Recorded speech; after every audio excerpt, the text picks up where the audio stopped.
नेता प्रतिपक्ष टीकाराम जूली एलपीजी और पेट्रोल संकट के विषय पर बुलाई गई सर्वदलीय बैठक में शामिल हुए। यह बैठक मुख्यमंत्री द्वारा पश्चिम एशिया में चल रही युद्ध के मद्देनजर बुलाई गई थी। उन्होंने वर्तमान परिस्थितियों और आवश्यक वस्तु की आपूर्ति को लेकर सकारात्मक सुझाव साझा किए। जूली ने स्पष्ट किया कि किसी भी आपदा या संकट के समय विपक्ष पूरी तरह से जनता और सरकार के सहयोग के लिए तत्पर है। उधर सरकार को घेरते हुए जूली ने कहा कि सरकार को किसी भी सूरत में पेट्रोल डीजल के दाम नहीं बढ़ाने चाहिए। उन्होंने तर्क दिया कि पूर्व में कच्चा तेल सस्ता होने पर तेल कंपनियों और सरकारों ने भारी मुनाफा कमाया है।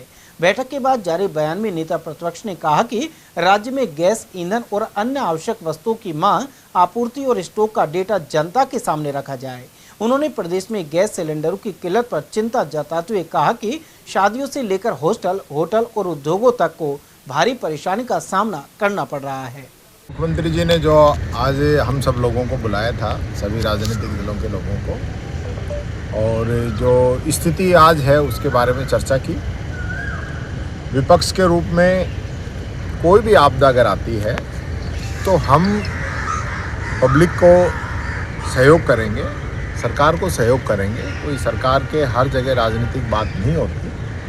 आज जो भी बातें हुई हैं, हमने सकारात्मक सुझाव यहाँ पे दिए हैं कि जिस प्रकार की स्थिति बन रही है, चाहे शादी के सिलेंडर नहीं मिल पाना लोगों को, चाहे जो बच्चे हॉस्टल में हैं या होटल हैं, रेस्टोरेंट है, कई इंडस्ट्री हैं, उनको भी गैस की उपलब्धता नहीं हो पा रही है। अभी सीएम साहब ने पीएनजी के लिए ऑर्डर किए हैं, तो उसमें भी हमने कहा कि भाई ये जो लोगों ने अब तक क्यों अटका के रखा था, अब आप कह रहे हो कि इनको एनओसी जारी करें, तो पहले से लोगों को क्यों अटका के रखा था, उन पर भी कार्रवाई होनी चाहिए ना।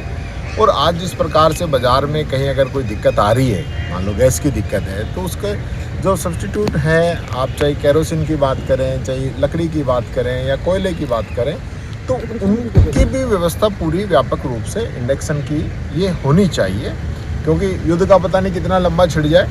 लेकिन आज जिस प्रकार से बताया है, तो वो मैं समझता हूँ अभी लोगों को पैनिक होने की ज़रूरत नहीं है।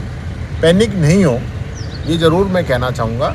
और मैंने मुख्यमंत्री जी से निवेदन भी किया है कि जो एक्चुअल स्थिति है वो हम जनता को बताएं कि हमारे पास कितनी डिमांड है, कितनी हमारे पास सप्लाई हम कर रहे हैं और कितना हमारे पास स्टॉक है। अगर ये हम पब्लिक को बताएंगे तो पब्लिक पैनिक नहीं होगी।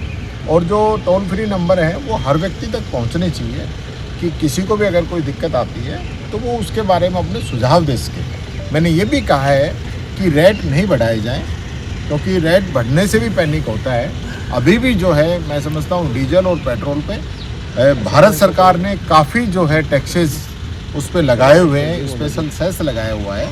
अगर मान लो कच्चे तेल के रेट बढ़ भी रहे हैं तो भी उसमें एडजस्ट करना चाहिए, क्योंकि इससे पहले भी जो है बहुत बड़ा मुनाफा तेल कंपनियों ने और सरकारों ने उसमें से लिया है। तो इस समय अगर वो बढ़ाएंगे तो वापस महंगाई बढ़ेगी और पूरे देश के अंदर जो है अर्थव्यवस्था पे खतरा है।